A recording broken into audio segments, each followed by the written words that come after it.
Come, let us spill this already spilled juice and get into some reality TV news. Now, these are the videos that I made on TikTok regarding Izingani Zestembu. Tell me, what are your views? What are your opinions?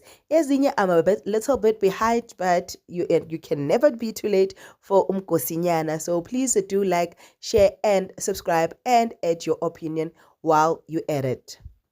Bazalwane Mara, let's be honest, right? Culture, tradition, whichever appropriate word it is, because I don't know which one is appropriate. It's very difficult.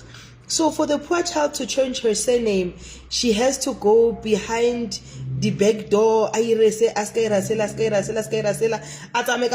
because now they are negotiating cows, the price keep going up. Now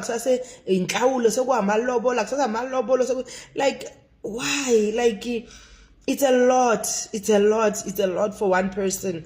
How is she handling it? Because really, at this point, guys, why does culture have to be so complicated? In the comment section and let us just break this down. Why changing of surname to your rightful surname, your father's surname, have to take so much time? More especially the father that supported you.